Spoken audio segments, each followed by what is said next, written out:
superdilemma osa 3. Kujuta ette, sul on 3 eurot ja nüüd pead sa otsustama, kas lähed koos sõpradega bowlingut mängima. No sinna samasse kus alati. Võtad riiulist oma lemmikpalli number 10, sellega läheb alati hästi. Straigid ootavad. Sa võtad sisse oma asendi ja viskad. Kuid miski on valesti. Sa libastud, väänad välja oma näpud, satud näpuhaiglasse ja ei saa enam telefonit klahvi lukku maha, et oma silma rõõmu salaja Facebookist jälgida. Sa ei saa magada.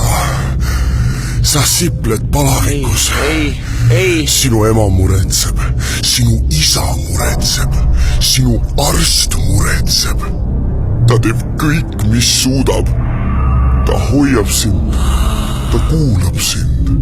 Tal on hea süda ja suured nõelad.